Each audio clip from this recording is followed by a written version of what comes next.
देखिए, हम समझेंगे किसी भी सेंटेंस में एडवर्ब की पोजीशन क्या होती है, वो देखिए डिटेल में। हालांकि मैंने यहाँ पे केवल और केवल ओनली लिया है। रीज़न क्या है कि एडवर्ब की पोजीशन होती है फ्रंट पोजीशन, मिड पोजीशन और एंड पोजीशन।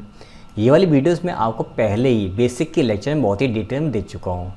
आप मेरी एक एक करके लाइन से अगर वीडियोस देखोगे तो डाउट नाम की चीज़ जो है वो केवल 0.01% बचेगी।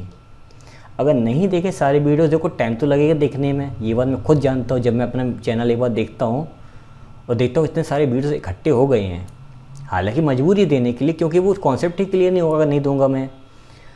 टाइम तो लगेगा लेकिन डाउट्स भी क्लियर हो जाएंगे, ये भी गारंटी है, इसलिए उनको ज़रूर देख लेना। तो अगर मैं बात करूँ कि कहाँ पर होता है, तो ये बात हम देख चुके हैं ऑलरेडी, ये वीडियोस में हमने देख लिया होगा। तो अगर मैं बात करूँ कि ही प्लेस नाइसली क्रिकेट, तो ही सब्जेक्ट, ये मेन वर्ब, ही प्लेस नाइसली क्रिकेट। अब हमें डिसाइड ये करना है कि इस नाइसली की जगह पर NICE आएगा कि खुद नाइसली ही आएगा। अब आप ये सोच के मुझे बताओ, वह अच्छा क्रिकेट खेलता है कि वह क्रिकेट अच्छे से खेलता है?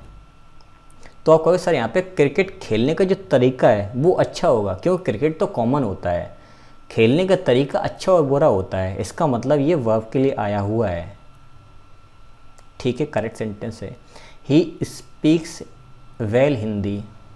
अब वह हिंदी अच्छी बोलता है, हिंदी तो सही निकला है, लेकिन वह हिंदी अच्छी बोलता है। तो अच्छी हिंदी बोलते कि बोलने का तरीका अच्छा है? तो आपको सर बोलने का तरीका अच्छा है। तो छोटी सी प्रॉब्लम ये आ रही है, इन दोनों सेंटेंस आप देखो, सेंटेंस तो करेक्ट हैं, मीनिंग भी ठीक निकल रहा है, लेकिन प्रॉब्लम ये है कि ही प्लेस नाइसली क्रिकेट, वह अच्छे से क्रिकेट खेलता है, आज सही निकल रहा है, लेकिन ये क्या खेलता है? क्रिकेट खेलता है। मुझे ये बताना है कि वह क्रिकेट खेलता है अच्छी तरीके से। तो खेलना और क्रिकेट के बीच में एक शब्द बीच में डाल दिया बेवजह है, जिसका नाम है नाइसली। ये और इसके सेंस को पूरा नहीं कर रहा है। नहीं आया समझ में? समझो, ही शूट डायरेक्टली ए टाइगर, उसने सीधे टाइगर को शूट कर दिया। हिंदी में कोई प्रॉब्लम है? नहीं है। अब यहाँ से हिंदी का काम फिनिश हो गया। यहाँ पे हिंदी काम नहीं करेगी, क्योंकि दोनों के दोनों नहीं बल्कि तीनों के तीनों सेंटेंस गलत हैं। गलत क्यों है? मुझे इस शूट का एक्शन जनरेट करना है टाइगर के ऊपर, लेकिन बीच में आ गया है एडवर्ब, गड़बड़ है। उसने सीधे टाइगर को अटैक किया, तो टाइगर सीधा था कि टाइगर को मारा सीधे सीधे? तो आप कहोगे उसने टाइगर को सीधे मारा। तो देखो, उसने सीधे टाइगर को नहीं मारा, उसने टाइगर को डायरेक्टली मार दिया है। तो इसका मतलब ये है कि मुझे इस वर्ब का इस टाइगर पर एक्शन डालना है, इसको शूट करना है, लेकिन बीच में एक दीवार के जैसे आ गया ये एडवर्ब। तो इसको उठा के रखो पीछे, तब मेरा सेंटेंस सही होगा। ही शूट अ टाइगर डायरेक्टली। मुझे आपको पढ़ाना है, लेकिन सबसे बड़ी समस्या क्या है कि हम दोनों बीच में जो गैप है उसको पूरा करने का काम जो है वो मोबाइल कर रहा है। ठीक है, अब ये जो दूरी है, इस दूरी को ख़त्म करने के मैंने जरिए निकाला यूट्यूब। अगर हम दोनों के बीच में एक पर्दा होता जिसमें मैं नहीं दिख रहा होता, या स्क्रीन पे मैं नहीं दिख रहा होता, तो आपको बड़ा अजीब लगता है कि समझ में कम आ रहा है। ऐसे ही तो होता है, अगर मैं जिस वीडियो में ना आऊँ, उस वीडियो आपको मेरी वीडियो कम समझ में आएगी, कि सर के एक्सप्रेशन जब वो दे तब ज़्यादा समझ में आते हैं। ऐसा ही है ना? तो ऐसे ही मुझे डायरेक्ट इसको एक्शन देना है, लेकिन बीच में ये घुस गया जो कि गलत है।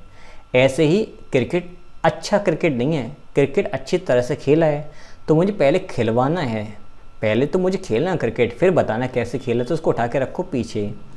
अच्छी हिंदी नहीं बोलता है, अच्छी हिंदी नहीं बोलता है, बल्कि हिंदी अच्छे से बोलता है। तो पहले बोलोगे तभी तो तरीका तो कैसे बोलता है, तो उसको उठा के रखो पीछे। क्लियर? दिमाग लगाना पड़ेगा। अब आ जाओ ओनली पर। Only she can speak English, केवल ओनली सी कैन स्पीक, वह केवल बोल सकती है। अब इस सेंटेंस का मतलब क्या हुआ, आज समझ लेते हैं। Only she can speak English. अब इस सेंटेंस को अगर हम ध्यान से देखें, मैं इंग्लिश बार बार बोल देता हूँ, sorry. Only she can speak, वह केवल बोल सकती है। अब यहाँ पे ओनली का मतलब क्या हुआ, इसको समझने से पहले एक और देख लो। सी कैन ओनली स्पीक, वह केवल बोल सकती है। इस सेंटेंस में ओनली का मतलब क्या हुआ, means she can only speak not right. अगर मैं कहूँ कि वह केवल बोल सकती है और लिख नहीं सकती है, मुझे दूसरा सेंटेंस ये नहीं बोलना है कि वो लिख नहीं सकती, मुझे ये बोलना नहीं, लेकिन सेंस देना है, तो मैं ओनली को स्पीक के पहले रखूँगा। सी कैन ओनली स्पीक, वो केवल बोल ही सकती है। ध्यान सुनना, मेरे बोलने का टोन चेंज होगा। वह केवल बोल ही सकती है, इसका मतलब वो लिख नहीं सकती है, ये समझना है। ओनली सी कैन स्पीक, वो केवल बोल ही सकती है, वह केवल बोल ही सकती है, ना लिख सकती है ना पढ़ सकती है, ठीक है। सी कैन स्पीक ओनली, ना तो वह केवल बोल सकती है, ना तो वो उसके अलावा कोई भी घरेलू काम एक भी नहीं कर सकती, मतलब वो फिजिकली एक्टिविटी नहीं कर सकती है। अगर मैं इसको ओनली को सेंटेंस में पहले लगाता हूँ, इसका मतलब वो केवल बोल सकती है, लिखना पढ़ना उसको नहीं आता है।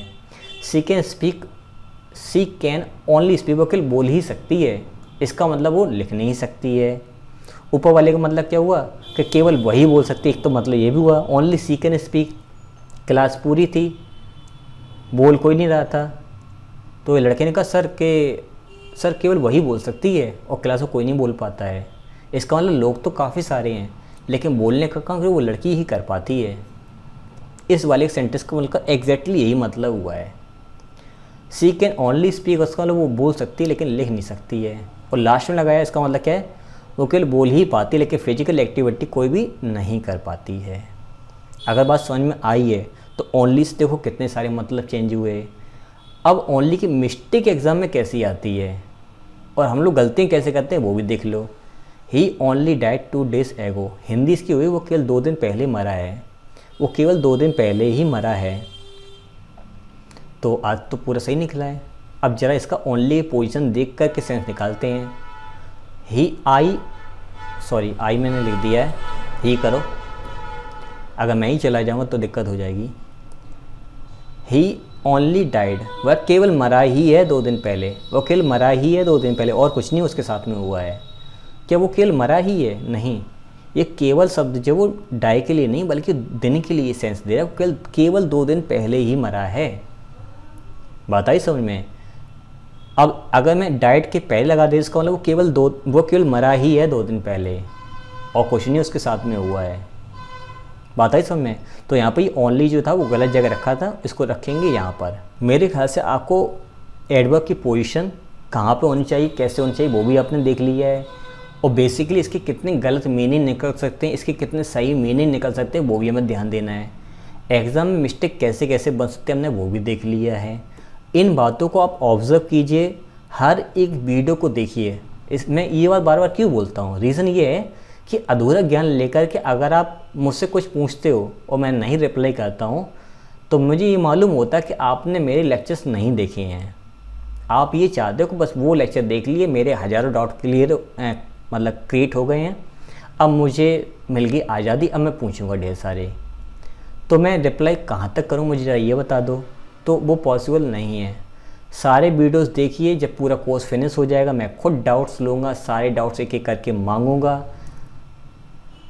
और उम्मीद पूरी मुझे रहेगी कि 80% या 90% तक डाउट्स मेरे हर वीडियो के अंदर मैं वहाँ पर वीडियो का रेफरेंस दूंगा, इस वीडियो में आपका आंसर है, और जो मैंने नहीं बताया वो मैं अलग से बता दूंगा। तो पहले कोर्स फिनिश होने दीजिए, उसके बाद मैं लूँगा आपके डाउट्स, ठीक है।